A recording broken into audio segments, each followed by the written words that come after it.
আসসালামু আলাইকুম দর্শক, আপনাদের সামনে আসলাম আবার একটা কথা নিয়ে।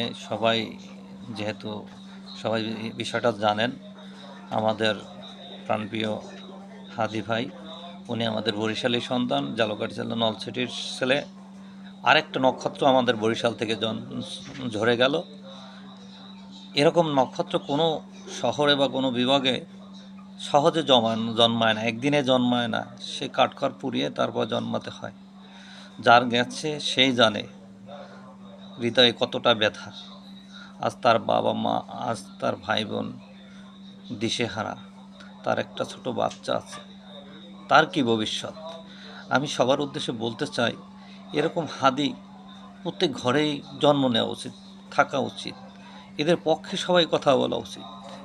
এই যারা বাংলাদেশে বসে এ ধরনের হাদিকে হত্যা করে, তাদের বাংলাদেশে থাকার কোনো অধিকার নাই। এবং এদেরকে যারা প্রশ্রয় দেয়, তাদেরও বাংলাদেশে থাকার কোনো অধিকার আমি মনে হয় আমি ভাবি যে তাদের থাকার কোনো অধিকার নেই।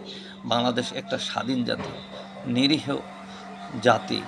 বাংলাদেশের মুসলিম অধ্যুষিত মুসলিম দেশ, এখানে যদি এরকম অবস্থা হয়, তাহলে আশেপাশে যারা বেদিন মুসলমান ধর্মের অনুসারী না, তাদের ভিতর এর চেয়েও তো বর্বরতা হওয়ার কথা। কিন্তু দেখেন, আমার বাংলাদেশে তাদের তুলনায় আরও খারাপ হচ্ছে। কেন মানুষ হত্যা? কিসের জন্য মানুষ হত্যা করবো আমরা? আমরা একজন, তার নাগরিক অধিকার, সে স্বাধীন, তার কণ্ঠ থেকে আসতেই পারে একটা কথা। তার জন্য তার কণ্ঠকে কেড়ে নিতে হবে, তাকে নিস্তব্ধ করে দিতে হবে দুনিয়া থেকে। এটা আসলেই অন্যায়। এর বিরুদ্ধে সবাই সোচ্চার হতে হবে। না হলে এইভাবে চলতে থাকলে বাংলাদেশ আর বাংলাদেশ থাকবে না। সেই বাংলাদেশ আবার পরাধীন জাতি হয়ে যাবে। কারণ এক একজন রাজনীতিবিদ এসে এক এক রাষ্ট্রের সাথে বন্ধুত্ব করবে, আর সেই রাষ্ট্রকে কিছু অংশ দিয়ে দেবে। সেটা বাংলাদেশের জন্য খুবই ক্ষতিকর। আমরা বাঙালি জাতির জন্য লজ্জাজনক। আসলে যারা বুদ্ধিজীবী, রাজনীতিবিদ, যারা আসলে মাতৃভূমিকে ভালোবাসেন, তাদের উচিত এইসব সন্ত্রাসীর বিরুদ্ধে কথা বলা, এসব সন্ত্রাসী দলে না রাখা। কাউকে ধ্বংস করে কোনো রাজনীতি নয়, এটাই প্রধান কথা। আপনাকে বুঝতে হবে। শুধু বরিশালের ছেলে বলে না, সারা বাংলাদেশের কথা বলছি। ধ্বংসাত্মক কোনো রাজনীতি প্রয়োজন না।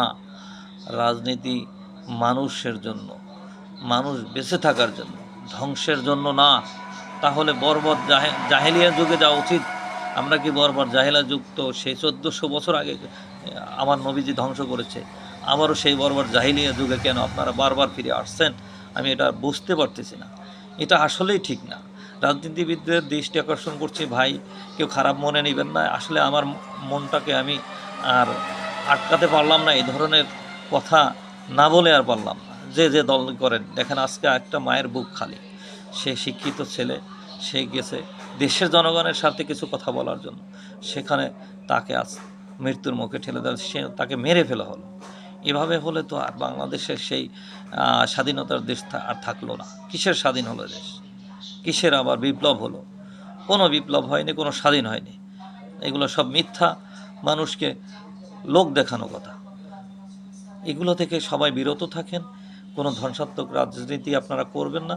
আমরা যারা গরিবের সন্তান বা মায়ের সন্তান, সবাই সবার বুকে থাকতে হবে। কেউ অন্যায় করতে হবে না। কাউকে মেরে কোনো রাজনীতি দরকার নাই। কিসের দরকার? এই রাজনীতিতে কি হবে ভাই?